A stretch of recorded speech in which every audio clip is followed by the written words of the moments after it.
তারপর গরম দুধে রুটি ভিজিয়ে তার মুখে তুলে দিলাম। সে উদর পূর্ণ করে আহার করল। আমাদের সাক্ষাতে খানা খাওয়ায় সে যেন অর্ধেকই সুস্থ হয়ে গেছে। দস্তগীর তার মায়ের খাটে মেরির শয্যা রচনা করে দিল, আর আমরা তিনজন মেহমানখানায় শুয়ে পড়লাম। আলোর পথ অডিও বুক চ্যানেলে আপনাকে স্বাগতম। এখনই সাবস্ক্রাইব করুন এবং ইসলামের আলোতে পথ চলুন। পালিয়ে যাওয়া পাদ্রীগণ রাত 8টায় গির্জায় গিয়ে পৌঁছল। ফাদার জোহন অধীর আগ্রহে অপেক্ষা করছিল যে নিশ্চয়ই দুশ্মনের হাত থেকে পাপিষ্ঠ মেরিকে উদ্ধার করে নিয়ে আসবে। ফাদার জোহন ওদের সাথে মেরিকে না দেখে সহজে আঁচ করতে পারল যে পরিণতি ভালো নেই, কোনো সুসংবাদ বহন করে আনেনি। তিনি চেয়ে দেখেন সকলের কাপড়েই রক্তের দাগ লেগে আছে। বিস্ময়ে কারণ জিজ্ঞেস করল। উত্তরে এক পাদ্রী কেঁদে কেঁদে বলল, মাননীয় ফাদার, আমাদের তিনজন সাথীকে দুশ্মনরা হত্যা করে ফেলেছে। আমরাও কেউ অক্ষত নেই, সকলেরই কিছু না কিছু রক্ত ঝরছে। ফাদার বলল, তোমাদের সাথে যাদের সংঘর্ষ হয়েছে তাদেরকে কি তোমরা চিনতে পেরেছ? পাদ্রী বলল, চিনতে পারিনি। গোধূলি লগ্নে এই হত্যাকাণ্ড সংঘটিত হয়েছে, তাই কোনো কিছুই বোঝার আগেই। তোমরা কি দেখতে পেলে? আমরা খুব দ্রুত গতিতে অশ্ব হাঁকিয়ে যাচ্ছিলাম, তো হঠাৎ দুদিক থেকে গোলা বৃষ্টি আরম্ভ হলো। চেয়ে দেখি সম্মুখে তিনজন ধুলোয় লুকিয়ে পড়েছে। তৎক্ষণাৎ আমরা পশ্চাৎপসরণ হতে বাধ্য হলাম। আনুমানিক দুশ্মন কতজন হবে অনুমান করা মুশকিল, তবে 20-25 জন যে হবে এতে কোনো সন্দেহ নেই। অন্যদের দিকে তাকিয়ে ফাদার বলল, তোমাদের ধারণা কি? অপর পাদ্রী বলল, হ্যাঁ, তা তো অবশ্যই হবে। তোমরা কি তাদের অশ্ব ও মেরিকে দেখেছ? না, ওসব কিছুই দেখিনি। মেরির অপহরণকারীরা ছিল মাত্র 3 জন, আর এখন বলছো 20-25 জন হবে। অশ্বগুলো ও মেরিকেও দেখনি, তাহলে কি করে বুঝলে ওরা অপহরণকারী? ডাকাত দলও তো হতে পারে। মাননীয় ফাদার, ওরা আপনার কাছে 3 জন এসেছিল, আর বাকিরা রাস্তায় লুকিয়েছিল। তাহলে ওই সময় তো দেখনি। আমরা তখন লোক কম ছিলাম, তাই ওরা বের হয়নি। এখন লোক বেশি, তাই সবাই বেরিয়েছে। অতঃপর ফাদার বলল, প্রথম যে ছেলেটি খ্রিস্টান ও কমিউনিস্ট নেতা সেজে আমার কাছে এসেছিল, ওই শালা মুজাহিদদের গোয়েন্দা। তখন শালাকে চিনতে পারিনি।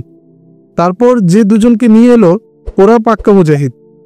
আমার মনে হয় ডান পার্শ্বে মুখ ঢেকে যে বদমাইশটি বসা ছিল এবং আমার সাথে শেষে যে কথা বলেছিল, সে সেই ব্যক্তি যে আমাদের ধর্মের 12টা বাজিয়েছে। অন্যরা আলবত আলবত শব্দে গির্জা কাঁপিয়ে তুলল।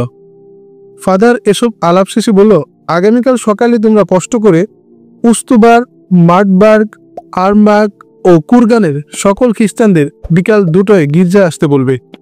জরুরি পরামর্শ ও বিশেষ প্রার্থনা করা হবে। তোমরা এলান করে বলে দিবে, স্বয়ং খোদাওয়ান যিশু ফাদারকে নির্দেশ দিয়েছেন এই সভা আহ্বানের জন্য, তাই তিনি সবাইকে ডেকেছেন। তোমরা সবাই পাক পবিত্র হয়ে যথাসময়ে গির্জায় হাজির হবে, অন্যথায় অভিশপ্তের দলভুক্ত হবে। এই সংবাদ শুনে কোনো খ্রিস্টানই না আসার দুঃসাহস দেখাবে না, আর যারা না আসবে তাদেরকেই মনে করবে কাফের হয়ে গেছে। পাদ্রীগণ ফাদারের কথায় সম্মতি জানিয়ে বলল, আমরা আপনার হুকুম অক্ষরে অক্ষরে তামিল করব, বাকি আপনার আশীর্বাদ। অতঃপর সবাই আহারাদি সেরে শুয়ে পড়ল। সকালে সকল পাদ্রীগণ পরামর্শ করে এক একজন এক এক এলাকায় বেরিয়ে পড়ল মিটিংয়ের দাওয়াত নিয়ে। 3-4 ঘন্টায় প্রায় সব এলাকায় দাওয়াত পৌঁছে দিল। বিকেল 2টায় গির্জা চত্বরে লোকজন এসে জমায়েত হলো। যারা মিটিংয়ে অংশগ্রহণ করেছে এদের মধ্যে পাদ্রী, নান, রাহেব ও শিক্ষিতের সংখ্যা খুবই কম। লোক সংখ্যাও অন্য মিটিংয়ের চেয়ে অনেক কম। ফাদার আফসোস করে বলল, প্রিয় খ্রিস্টান ভাইরা, খোদাওয়ান যিশুর নিকট ইমানের দাম অনেক বেশি, অনেক মূল্যবান, আর মূল্যবান জিনিসই চুরি ডাকাতি হওয়ার সম্ভাবনা অনেক বেশি। আমাদের চিরশত্রু হলো শয়তান। মানুষের ইমান হরণ করার জন্য এক একজন ইমানদার খ্রিস্টানের পেছনে শত শত শয়তান তাড়া করে ফিরে। একটু কাবু করতে পারলেই ছু মেরে ইমান নিয়ে পলায়ন করে। কয়েকদিনে যা ঘটল এটাই তার প্রমাণ। প্রিয় খ্রিস্টান ভাইরা, বর্তমানে আমরা খুব সংকটময় অবস্থায় আছি, কারণ একদিকে মুসলিম মুজাহিদরা আর অপরদিকে হলো কমিউনিস্টরা। এদের মধ্যে আমরা পরামর্শের মাধ্যমে কমিউনিস্টদের সমর্থন দিয়েছি। বলশেভিকরা আমাদের বন্ধু, এদেরকে নিয়েই আমাদের চলতে হবে। সুতরাং তোমরা এদের বিরোধিতা করো না। আরেকটা কথা ভালোভাবে মনে রাখবে, তা হলো যেভাবেই হোক মুজাহিদদের তৎপরতা বন্ধ করতে হবে, তাদেরকে ধরে ধরে জবাই করতে হবে এবং আমার পাপিষ্ঠ কন্যাকে ছিনিয়ে আনতে হবে। তা না হয় তার দ্বারা খ্রিস্ট ধর্মের চরম ক্ষতি করাবে। উপস্থিত সকলেই জি জি বলে মঞ্চ গরম করে তুলল। ফাদার পাদ্রি পিটার্সবার্গের নেতৃত্বে 5 সদস্য বিশিষ্ট একটি কমিটি গঠন করে দিয়ে বলল, তোমরা স্থানীয় কমিউনিস্ট নেতৃবর্গ ও বলশেভিকদের সাথে লিয়াজও মেনটেন করবে, আর বলশেভিকদের বলবে মুজাহিদরা এই এলাকায় কোথাও ঘাপটি মেরে রয়েছে বা পার্শ্ববর্তী বনাঞ্চলে আস্তানা গেড়েছে। এখন যদি এদেরকে কিছু করা না হয় তবে তাদের শক্তি বৃদ্ধি হলে কিছুই করা যাবে না। একসময় উস্তবর, মার্কবার্গ, আমবার্গ ও কুরগান হবে তাদের শক্তিশালী ঘাঁটি। দেখা যাবে দুর্বল ইমানি খ্রিস্টানরাও তাদের সাথে যোগ দিচ্ছে। এভাবে দেখবে দিন দিন তাদের শক্তি বৃদ্ধি হবে, তারপর আফসোস করলে কোনো ফল হবে না। ফাদারের নির্দেশ পেয়ে পাদ্রি পিটার্সবার্গের সদস্যগণ বড় বড় নেতাদের সাথে আলোচনা করলো এবং অতীতের ঘটনাবলীও অবগত করালো। কমিউনিস্ট নেতারা এদের নিয়ে সেনা ছাউনিতে গিয়ে সেনা কর্মকর্তাদের সাথে এই ব্যাপারে আলাপ করলো। তাদের কথা শুনে মেজর টাটান্স বলল, মাত্র কদিন আগে মুজাহিদরা আমাদের প্রাণপ্রিয় ব্রিগেডিয়ার এসকে পার্সন্স সহ 90 জন সুদক্ষ রণকৌশলী সেনাদেরকে হত্যা করেছে। এটা কারো অজানা নয়। বর্তমানে আমরা জীবনটা হাতের তালুতে রেখে দিন যাপন করছি। বনাঞ্চলে অভিযান চালানোর মতো সৈন্য ও রসদপত্রের খুব অভাব, কাজেই এ ব্যাপারে আরো পরামর্শের দরকার। পাদ্রী বলল, স্যার, আপনি যত কঠিন মনে করছেন আসলে তত কঠিন নয়, কারণ আমরা দেখেছি তাদের লোক সংখ্যা খুব অল্প এবং অস্ত্রশস্ত্রও তেমন একটা নেই। সাহস করে যদি আমরা হামলা করতে পারি তবেই হবে।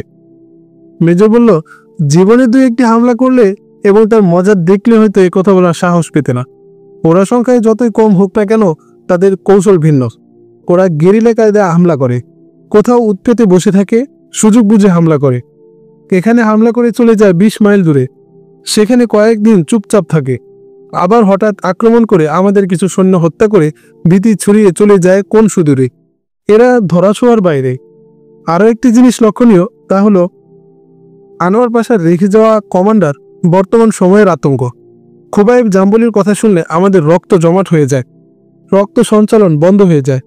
এই দেখো, শরীরের লোমগুলো সজারুর কাটার মতো দাঁড়িয়ে গেছে। ঠিক আছে, তোমরা এসেছো, বলেছ, আমি শুনেছি। এখন সেনা অফিসারদের ডেকে পরামর্শ করি কি করা যায়। এখন চলে যাও, পরে সংবাদ নিও। সবাই চলে গেল। ফাদার পাদ্রির নিকট থেকে সবকিছু শুনে পাদ্রি বলল, আগামীকাল গিয়ে মেজরকে বলবে, স্যার, আমরা আপনাদের পূর্ণ সহযোগিতা করব, তবুও আপনাদের হামলা করতে হবে। আরও বলবে, আমরা কাঠুরিয়া সেজে কাঠ কাটার ছলে ঘুরে ঘুরে তাদের আস্তানার সন্ধান নেব। তারপর আপনারা অতর্কিতে আক্রমণ করে বসবেন, এতে অবশ্যই বিজয়ী হবেন। পরদিন মেজরকে এভাবেই জানানো হলো। মেজর এতে রাজি হলো। সে 50 জনকে পাবলিক সাজিয়ে অস্ত্রশস্ত্র দিয়ে 50 জন এলাকাবাসীর সাথে অরণ্য হামলায় পাঠিয়ে দিল। ওরা সবাই কাঠুরিয়ার বেশে যাত্রা আরম্ভ করলো। বনের নিকট গিয়ে কেউ আর ভেতরে প্রবেশ করতে রাজি হচ্ছে না। কেউ বলে এদিকে, আবার কেউ বলে না ওদিকে। কেউ বলে আজ, কেউ বলে না কাল। কেউ বলে আর্মিরা আগে যাক, আমরা থাকবো পিছনে।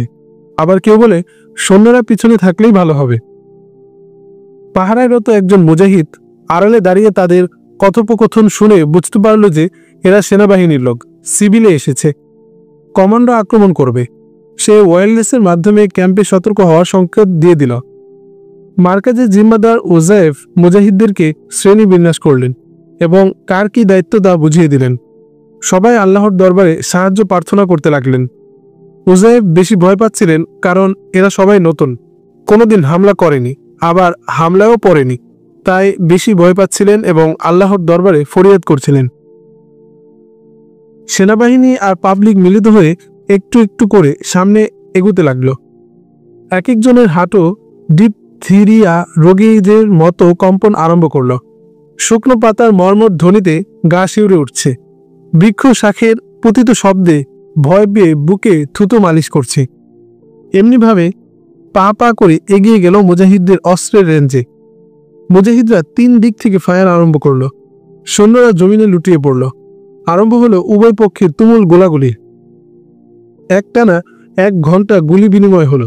7 জন মুজাহিদ শাহাদাত বরণ করলেন, আর শত্রুপক্ষের নিহত হলো 38 জন। এর মধ্যে সেনা সদস্য 19 জন, আর সাহায্যকারী পাবলিক 19 জন, আর আহতদের সংখ্যা 22 জন। এর মধ্যে 7 জন আর্মি আর 15 জন পাবলিক। মেজর টাটান্স চারদিকে লাশ আর লাশ দেখে ঘাবড়ে গেল এবং পিছু হটতে লাগলো।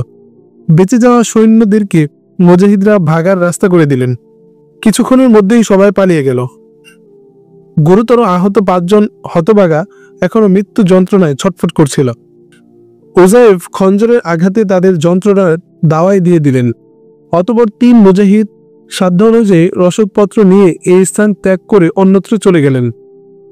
মেজর টাটান্স এই হত্যাকাণ্ডের জন্য দায়ী করল খ্রিস্টানদের, তাই ফিরে গিয়ে ফাদার সহ গির্জার সমস্ত খ্রিস্টানদের হত্যা করে ফেলল। পরদিন দস্তগীরকে মেরির ঔষধের জন্য বাজারে যেতে বললাম। সে বলল, হয় রুগী নিয়ে চলি, না হয় ডাক্তার বাড়িতে নিয়ে আসি। ডাক্তার দেখিয়ে ওষুধ ব্যবহার করলে উপকার বেশি হবে। আমি বললাম, তোমার কথা অবশ্য ঠিক, কিন্তু এতে নিরাপদ মনে করি না। আপাতত ব্যথার ট্যাবলেট ও বাম আর ক্ষতস্থান শুকানোর জন্য কয়েকটি ইঞ্জেকশন নিয়ে আসো, এতে অনেকটা উপশম হবে। তারপর যদি প্রয়োজন হয় তবে দেখা যাবে। এই বলে দস্তগীরকে টাকা দিয়ে বাজারে পাঠিয়ে দিলাম। দস্তগীরের আম্মা আমাদের জন্য নাস্তা তৈরি করে খেতে দিলেন। আমরা 3 জন একসাথে বসে আহার করছি। মেরি দুধের রুটি ভিজিয়ে অল্প অল্প করে খাচ্ছে, আর আমরা কাবাব দিয়ে রুটি খেতে লাগলাম। মেরি বারবার আমার দিকে তাকিয়ে দেখছে ও ফোটায় ফোটায় অশ্রু ঝরাচ্ছে। আমি তার অবস্থা বুঝেও না বোঝার ভান ধরে বললাম, বোন, তোমার মনে হয় খেতে কষ্ট হচ্ছে। আমি রুটি নরম করে আস্তে আস্তে মুখে তুলে দেই, তুমি খাও।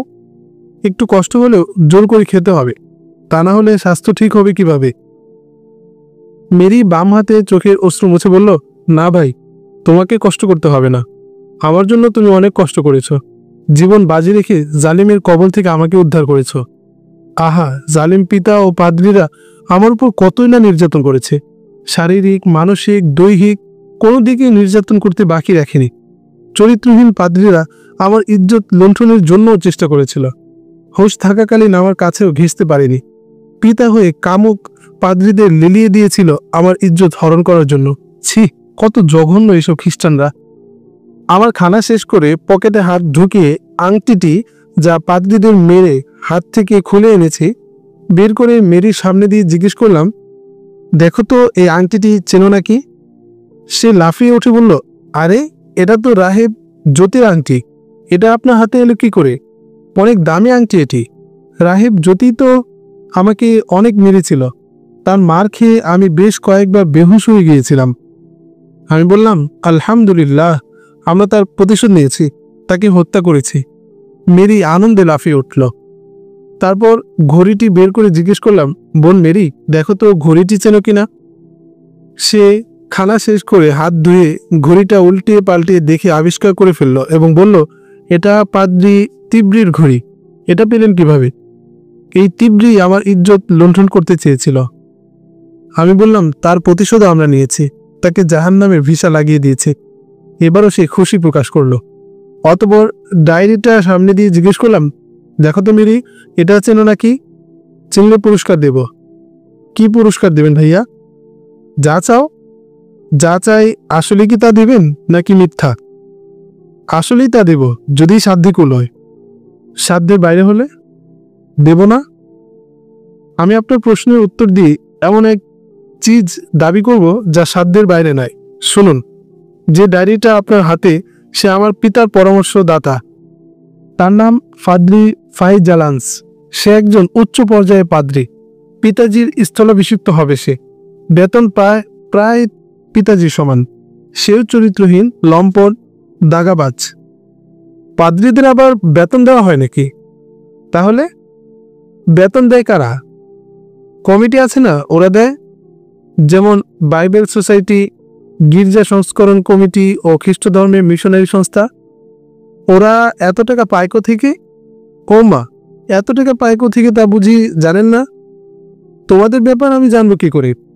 শুনুন, খ্রিস্টানদের সম্পদের 4 ভাগের 1 ভাগ বাধ্যতামূলক ধর্মীয় কাজে খরচ করতে হয়। এটা সবাই করে। প্রতি বছর কোটি কোটি টাকা আয় হয়। এক একজন পাদ্রীর বেতন কত? তার কোনো কোঠা নেই। যার যার কাজের উপর বেতন দেওয়া হয়। এবং বৃদ্ধি করা হয়। এতে 10,000 থেকে 30,000 পর্যন্ত বেতন পায়। ও, তাহলে এরা ধর্ম ব্যবসায়ী, টাকার বিনিময়ে ইবাদত করে থাকে, তাই না? অবশ্যই, বেতন একটু বাকি পড়লে এরা গির্জায় আসে না। আচ্ছা, পুরস্কারটা কি বোন? দাঁতগুলো বের করে গাল ভরা হাসি হেসে হুসাইদ বলল, পুরস্কার কিন্তু অনেক সময় হারিয়ে যায়। এমনটি চাও যা না হারায়, আর হারালেও যেন ফিরে পাও। আমাকে দিনে হারাবে না, চুলের সাথে বেঁধে রাখবো, না হয় অন্তরে লুকিয়ে রাখবো। দেবেন ভাইয়া? বলো, সেটা কেমন পুরস্কার শুনি।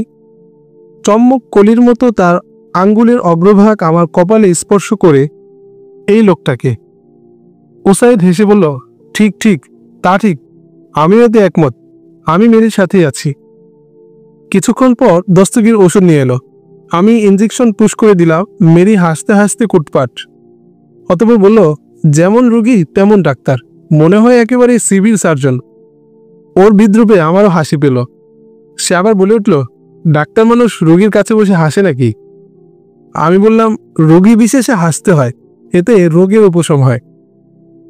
অতঃপর সম্ভাব্য ক্ষতস্থানে বাম মালিশ করে ট্যাবলেট খাইয়ে দিলাম এবং বললাম, এখন যাও, একটু পরেই সম্পূর্ণ সুস্থ হয়ে যাবে। এর মধ্যে দস্তগীর নাস্তা খেয়ে আসতে আসতে বলল, খোবায়েব, তোর জন্য 2টি খবর নিয়ে এসেছি, শুনবি নাকি? কি খবর এনেছিস? আমার এক বন্ধু বলল, তুই নাকি গত 2 দিন আগে থানা চত্বরে বিরাট ভাষণ দিয়েছিস, অগ্নিঝরা ভাষণ। এই বাটপারে আবার শিখেছিস কবে? সময় মতো অনেক কিছুই করতে হয়। যাক, এলাকার যুবকরা খুব খুশি হয়েছে। ওরা তোকে দাওয়াত দিয়েছে বিকেলে ক্লাবে নিয়ে যাওয়ার জন্য। যাবি না নাকি? তুই গেলে যাব, দেখি তোরা কি আকাম করিস। আরও একটা বিরাট খবর আছে। সেটা আবার কি?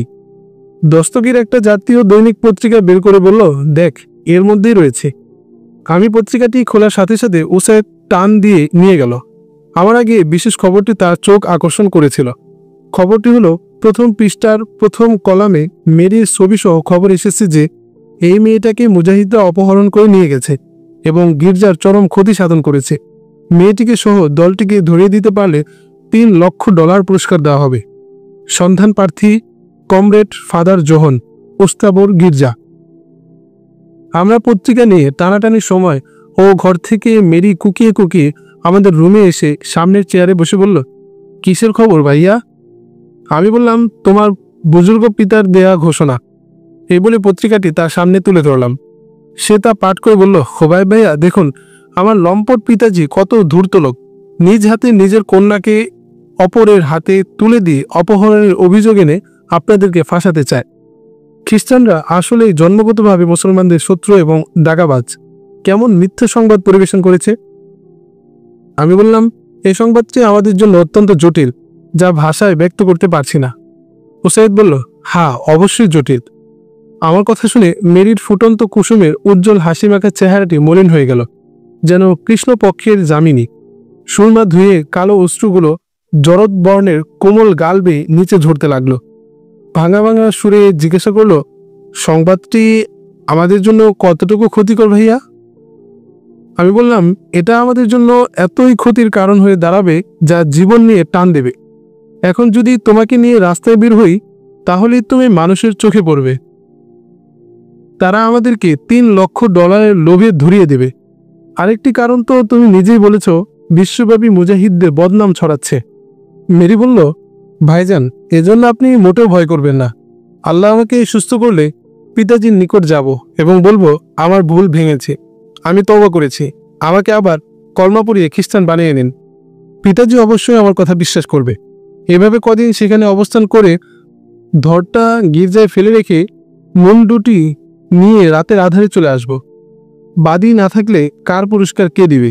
তারপর আস্তে আস্তে সবই শিথিল হয়ে যাবে। তার কথা শুনে আমি বললাম, সাবাস, বড় হিম্মতলী মেয়ে তুমি। তবে শুনে নাও, ইসলামের বাণী, পিতা যদি কাফের আর জালিম হয় এবং মুসলমানের বিরুদ্ধে জিহাদে লিপ্ত হয়, আর সন্তান যদি মুসলমান হয় এবং মুসলমানদের পক্ষে যুদ্ধ করতে থাকে, তবু পিতাকে লক্ষ্য করে তীর, গুলি ও বর্ষা নিক্ষেপ করতে পারবে না। ছেলের জন্য তা জায়েজ নয়। তবে এমন যদি হয় অন্যদিকে গুলি ছুঁড়েছে, তা লক্ষ্যভ্রষ্ট হয়ে পিতা মারা গেছে, তবে গুনাহ হবে না। মেরি আশ্চর্য হয়ে বলল, আহা, ইসলাম এত সুন্দর ধর্ম, তাহলে আমি সঠিক সিদ্ধান্ত নিয়েছি। অতঃপর আমি বললাম, প্রিয় মেরি, মহান রব্বুল আলমিনের খাস অনুগ্রহে তুমি সত্য ধর্মে ইসলাম গ্রহণ করেছ এবং তারই খাস দয়াগুণে জালিমদের কিল্লা থেকে মুক্তি পেয়েছ। আশা করি বাকি সময় আল্লাহ হিফাজত করবেন। আপাতত তুমি এখানে অবস্থান করে ওষুধ প্রয়োগ করতে থাকো এবং সম্পূর্ণ সুস্থ হও। আমরা আমাদের অন্যান্য সাথীদের খোঁজ নিতে আগামীকাল চলে যাব। ফিরে আসতে হয়তো কিছুদিন বিলম্ব হবে। তুমি অধৈর্য হও না। তোমার সার্বিক সুখ শান্তির চিন্তা আমরা করব। এখন যাও, বিশ্রাম করো গে। আমরাও একটু বিশ্রাম করে নিই, এই বলে শয্যা গ্রহণ করলাম। রাত্রে খানাপিনা সেরে উসায়েদ ও দস্তগীরকে নিয়ে পরামর্শ করছিলাম। এর মধ্যে মেরি গমেজ এসে একটি চেয়ার দখল করে বসল। সত্য কথা বলতে কি, মনে হচ্ছিল পুরো রুমটি যেন আলোকিত হয়ে গেল। মেরি চেয়ারে বসেই বলতে লাগলো, খোবাইব ভাইয়া, আমি তো মুসলমান হয়ে গেছি, নামটি তো এখনো খ্রিস্টান মার্কা রয়ে গেল। এর কি পরিবর্তন করার দরকার না? সত্যি তো, এটা তো আমার মনেই ছিল না। আচ্ছা বলো তো, কোন নামটা তোমার পছন্দ হয়? আমার কাছে সবচেয়ে পছন্দের নাম খোবাইব। মনের মতো নাম, সুন্দর নাম, মজাদার নাম। এ নামটা আমার সাথে বদল করবেন কি? রোগে মরলেও শয়তানি ছাড়িস না। শয়তানি কি? আপনার নামটা আমার কাছে যেমন মধুময়, আমার নামটিও এমন রাখবেন যা আপনার কাছে অনেক ভালো লাগে। তোমাকেই তো আমার কাছে ভালো লাগে, নাম দিয়ে ভালোর দরকার কি? আপনিও তো দেখি আমাকে সেটাই বলছেন যা আমি বলেছিলাম। শোনো, তোমার কাছে যে নামটি ভালো লাগে তা বলো, আমরা বিবেচনা করে দেখব। আপনি আমার জন্য যে নামটি পছন্দ করবেন সেটাই আমার পছন্দ। একটি নাম আমার কাছে খুবই পছন্দের ছিল, সে নামটি তোমাকে দেওয়া যাবে না। কেন ভাইয়া, আমি কি অন্যায় করেছি? তুমি কোনো অন্যায় করনি বোন। যে নামটির কথা বলছি সে নামটি আর দুনিয়াতে বেঁচে নেই। এতটুকু বলার সাথে সাথে আমার চোখ দুটি অশ্রুতে ঝাপসা হয়ে এলো, কিন্তু চেষ্টা করেও মেয়ের দৃষ্টি থেকে লুকিয়ে রাখতে পারলাম না। তৎক্ষণাৎ মেরি ভারাক্রান্ত হৃদয়ে জিজ্ঞেস করলো, খোবাইব ভাই, যে নামটি আপনার চোখে অশ্রু ঝরাচ্ছে সে নিশ্চয়ই আপনার জীবনের বিশেষ অধ্যায়ে জড়িয়ে রয়েছে। হয়তোবা খানিকটা বেদনা, খানিকটা ভালোবাসা, খানিকটা বিরহ, খানিকটা যাতনা। তা হয়তো আজীবন ইতিহাস হয়েই বেঁচে থাকবে। অতএব সে নামটিই শুনতে চাই, বলবেন ভাইয়া? তার পীড়াপিড়ি সইতে না পেরে আমার শুষ্ক কণ্ঠ চিরে বেরিয়ে এলো, সাইমা। মেরি খুশিতে লাফিয়ে উঠে বলল, এখন থেকে আমার নাম রাখা হলো সাইমা। বাহ, কত সুন্দর নাম, কত মজাদার নাম। দস্তগীর ও উসাইদের দিকে তাকিয়ে, বলো না ভাইয়া, তোমরা বলো, নামটি সুন্দর না? উসাইদ বলল, নামটি আসলেই সুন্দর, কিন্তু। মেরি বলল, কিন্তু আবার কি? আর কোনো কিন্তু নেই, আমার নাম সাইমা। এখন থেকে সাইমা বলে ডাকবে, তা না হয় কিন্তু। অতঃপর উসাইদ পূর্বাপর সাইমার সমস্ত ঘটনা খুলে বলল। মেরির দু চোখে নেমে এলো বাদনহীন অশ্রুধারা।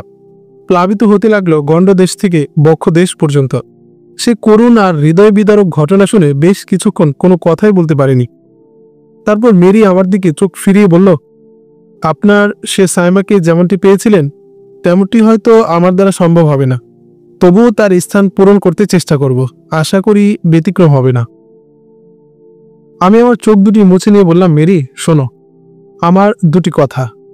এতটুকু বলতে না বলতে সে অগ্নিমূর্তি ধারণ করে চোখ দুটি কপালে তুলে বলল, এখনো আমাকে মেরি বলে ডাকছেন? আমি কিন্তু মুসলিমা, মমিনা। মেরি বলে ডাকলে কোনোদিন সাড়া পাবেন না, এখনই জানিয়ে দিচ্ছি।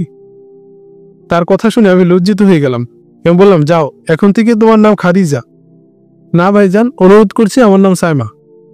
দস্তগীর আর উসাইদ বলে উঠল, আচ্ছা যাও, এখন থেকে তোমার নাম সাইমা, আমরা তাই ডাকবো। ওদের কথা শুনে আনন্দে তার মন ভরে উঠল। তারপর বললাম, শোনো সাইমা, তুমি যা ভাবছো আর যে ভাব প্রকাশ করছো তা কিন্তু আমার দ্বারা সম্ভব হবে না। এ ব্যাপারে আমি করজোড় ক্ষমা চাচ্ছি, কারণ তোমার মতো একজন পরমা সুন্দরীর জীবন নিয়ে আমি ছিনিমিনি খেলতে চাই না। তোমার জীবনের দাম অনেক বেশি। জীবনে যে ভুল করেছি সে ভুলের মাসুল এখনো দেওয়া শেষ হয়নি। আমি এতটুকু বলতে না বলতে আমার মুখ থেকে কথাটি টেনে নিয়ে সে বলতে লাগলো, ভাইজান, আপনি আমাকে ভুল বুঝবেন না। আপনি আমাকে সত্যের সন্ধান দিয়েছেন, শত্রুর হাত থেকে ও সুনিশ্চিত মৃত্যুর দোয়ার হতে জীবন বাজি রেখে উদ্ধার করেছেন। আপনি আমার ভাই, চিরদিন ভাইয়ের মর্যাদা দিয়ে যাব, ভাইয়ের পায়ের কাছে থাকব, ভাইয়ের খেদমত করে জান্নাতি হব। ভাই যা করে আমিও তাই করব, এমনকি একসাথে মরব। ওর কথা শুনে আমি বললাম, আরে পাগলিনী, তুমি এখন মুসলমান, এখন তোমাকে শরীয়তের বিধিবিধান মেনে চলতে হবে। তুমি পূর্ণ যৌবন প্রাপ্তা মেয়ে, যৌবন জোয়ার দেহের কানায় কানায় ভরপুর, সর্বাঙ্গে এখন যৌবনের ঢেউ খেলছে। পর্দা শরীয়তের এক ফরজ বিধান। পর্দা করা নারী পুরুষ সকলের উপরই ফরজ। অতএব এখন থেকেই তোমাকে আমাকে পর্দা মেনে চলতে হবে, না হয় গুনাহে কবিরা হবে। ভাই বোনের মধ্যে আবার পর্দা কিসের? সাইমা, মায়ের উদরের বোন আর দুধ বোন ছাড়া যত বোন আছে সবাইকে বিয়ে করা যায়, তাই তাদের সামনে যাওয়া সম্পূর্ণ হারাম। তুমি এ দুটোর কোনো একটিও নও, কাজেই তোমার সাথে দেখা সাক্ষাৎ করা, এমনকি একান্ত প্রয়োজন ছাড়া কথা বলাও হারাম। এখন যে কথা বলছি তাও ঠিক নয়, তবে তুমি হলে অসুস্থ, আবার অসহায় নও মুসলিম, তাই কথা বলছি, তা না হয় বলতাম না। খোবাইব ভাই, আমি শরীয়ত শিখিনি ও বুঝিনি, কথা আমার একটাই, যেভাবে আপনার কাছে আসতে পারি, থাকতে পারি, খেদমত করতে পারি, সে ব্যবস্থাই করুন, আমি অন্য কিছু বুঝি না। তোমার কথা ঠিক রাখতে হলে বিয়ে করা ছাড়া কোনো পথ নেই, আর আমি অবশ্যই বিয়ে করব না, কারণ আমি একজন মুজাহিদ। আমি থাকবো পাহাড়ে জঙ্গলে, থাকবো রণাঙ্গনে, যে কোনো সময় শহীদ হয়ে যেতে পারি, আবার দুশ্মনের জেলখানাও বন্দী হয়ে যেতে পারি। আমরা এক অনিশ্চিত ভবিষ্যৎ নিয়ে খেলা করছি, কাজেই তোমাকে বিয়ে করে কোনো খোঁজ নিতে পারবো না, এটাও গুনাহ থেকে মওকুফ নয়। তাহলে মৃত্যুই তো আমার নিকট শ্রেয় ছিল, কেন আমাকে ছিনিয়ে আনলেন? এর জন্য দায়ী কে? আরে পাগলি, আগেই তো বলেছি তোমার জীবন নিয়ে তোমাকে চিন্তা করতে হবে না, যেভাবে তোমার সুখ শান্তি হয় আমরা তাই করব। সেটা কিভাবে? আমি নিয়ত করেছি তোমাকে কোনো একজন আলেমের নিকট বিয়ে দিয়ে দেব, সেখানে তুমি পরম সুখে বসবাস করবে, বুঝলে সুন্দরী? আহা, তোমার নিকট থেকে এমন কথা শুনতে মোটেও প্রস্তুত নেই আমি চাচ্ছি আমার বাকি জীবন তোমারই সাথে, তোমারই পথে এবং তোমারই মতে কাটিয়ে দিব, অর্থাৎ তোমার সাথে থেকে জিহাদ করে শাহাদাত বরণ করব। এছাড়াও অন্য কোনো চিন্তা করলে ভুল হবে। আমি বিয়ের পাগল নই, চিরকুমারী হিসেবে জীবন কাটিয়ে দেব, যেমনটি করেছিলেন আমারই অগ্রজ হজরত হাফেজা সাইমা মালাকানি। আমার কথায় দ্বিমত করো না সাইমা, এতে তোমার বেশ ক্ষতি হবে এবং আমার চিন্তা চেতনায় ব্যাঘাত হবে, ফলে দিনের বিরাট একটা ক্ষতি হয়ে যাবে। হুসাইদ বলল, তা অবশ্য ঠিক, দিনের চরম ক্ষতি হবে, যা ভাষায় প্রকাশ করা কারো পক্ষে সম্ভব নয়। আমরা বর্তমানে যে অবস্থানে আছি তা খুবই ভয়াবহ। হজরত আনোয়ার পাশা শহীদ রহমতুল্লাহ এর শাহাদাতের পর মুজাহিদদের অস্তিত্ব বিলুপ্তি পথে। এদিকে তারই সহযোদ্ধা ও কমান্ডার কাফেরদের ষড়যন্ত্রের শিকার হয়ে মুজাহিদদের সাথে চরম মুনাফিকি করছে এবং মুজাহিদদের অপূরণীয় ক্ষতি করছে। দলে দলে মুজাহিদদেরকে শহীদ করে দিচ্ছে। যদিও শতকরা মুজাহিদ শহীদ হচ্ছেন 17 জন আর বলশেবিকরা মরছে 83 জন। সার্বিকভাবে চিন্তা করলে দেখা যায় এতে মুজাহিদদের ক্ষতি হচ্ছে বেশি, কারণ বলশেবিকরা যত মারা যাচ্ছে তার চেয়ে বেশি লোক সেনাবাহিনীতে নিয়োগ দিচ্ছে, আর আমাদের যারা শহীদ হচ্ছেন সেই স্থান আর পূরণ করতে পারছে না। এই হিসাবে আমাদেরই ক্ষতি হচ্ছে বেশি। প্রতিনিয়ত আজরাইল আলাইহিস সালাম আমাদের ধাওয়া করে ফিরছে, কার কখন কি ঘটে যায় তা বলা মুশকিল। বর্তমান প্রেক্ষাপটে আলিমদের কেউ কেউ ইমামতিটাকেই পূর্ণ দিন মনে করে ইমামতিকেই আঁকড়ে ধরেছেন, কেউ কেউ মাদ্রাসার তালিমকেই সর্বোচ্চ দিন মনে করে শুধু তালিমের কাজই করে যাচ্ছেন, আবার কেউ কেউ তাবলিগকেই একমাত্র দিন বলে বেড়াচ্ছেন, আবার কেউ কেউ খানকা নিয়ে বসে আছেন। অতি দুঃখজনক আর পরিতাপের বিষয় এটাই যে আল্লাহর দেওয়া ফরজ বিধান জিহাদ ফি সাবিলিল্লাহ, এই ফরজটি আদায় করার লোকের অভাব। বরং যারা জিহাদের মতো গুরুত্বপূর্ণ একটি ফরজ দায়িত্ব আদায় করছেন, এদের বিরুদ্ধে এক শ্রেণীর নামধারী আলেম, মুফতি নামের কলঙ্ক এবং বলশেভিকদের পাঁচাটা গোলাম, এরা ফতোয়া দিয়ে বেড়াচ্ছে। কাজেই এ জাতির অধপতন খুব শীঘ্রই নেমে আসবে। আসলে সর্বস্তরে ওলামা ইকরামগণের ইমানের দায়িত্ব ছিল সবাই সবাইকে হক মনে করে সাহায্য করা, অন্যের কাজটাকে আমার কাজ মনে করা। যেমন আমি তালিমের কাজ করে যাচ্ছি, আরেক ভাই তাবলিগ ও অন্য ভাই জিহাদ করে যাচ্ছেন। এখানে নিজেকে এই বলে অপরাধী মনে করবে যে হায়, তাবলিগ ও জিহাদ তো আমার উপরও ফরজ ছিল, তালিমের কাজের কারণে আমি তো সে ফরজ আদায় করতে পারছি না। হে আল্লাহ, তুমি আমাকে ক্ষমা করো, আমিও যেন সে কাজ করতে পারি, সে তৌফিক আমাকে দান করো। এভাবে যদি নিজেকে নিজে অপরাধী মনে করতেন আর অন্যকে ভালোবাসতেন ও দোয়া করতেন, তাহলে এতটা অধপতন হতো না। উসাইদের দীর্ঘ ও মৌলিক আলোচনা শুনে বললাম, তুমি তো প্রসঙ্গ ছেড়ে অন্য প্রসঙ্গে চলে গেলে, যা নিয়ে কথা হচ্ছে এ ব্যাপারে কিছু বলো, কি করব? সাইবা বলল, মুসলমানদের মধ্যে বিশেষ করে আলেমদের মধ্যেও এ ধরনের মুনাফিক আছে তা আগে জানা ছিল না।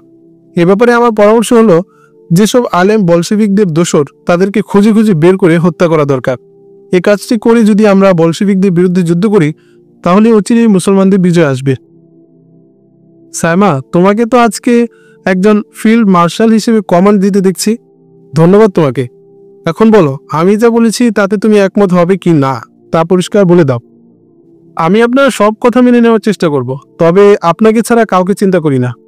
যদি বিয়েরই প্রশ্ন আসে তবে আপনাকেই। সবাই ওর কথা শুনে খিলখিল করে হেসে উঠল।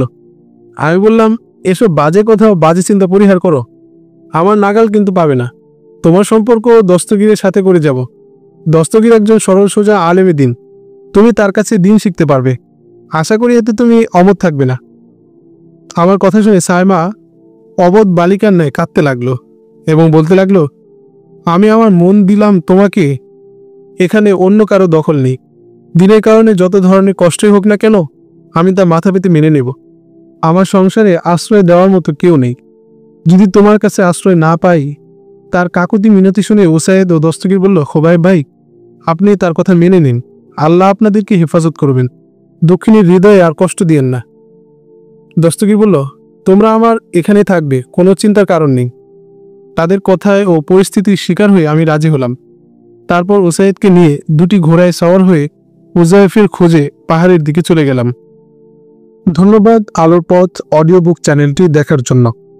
ইসলামিক শিক্ষা আরও গভীরভাবে জানতে এবং আপনার জীবনকে সঠিক পথে পরিচালিত করতে এখনই সাবস্ক্রাইব করুন আলোর পথ অডিও বুক।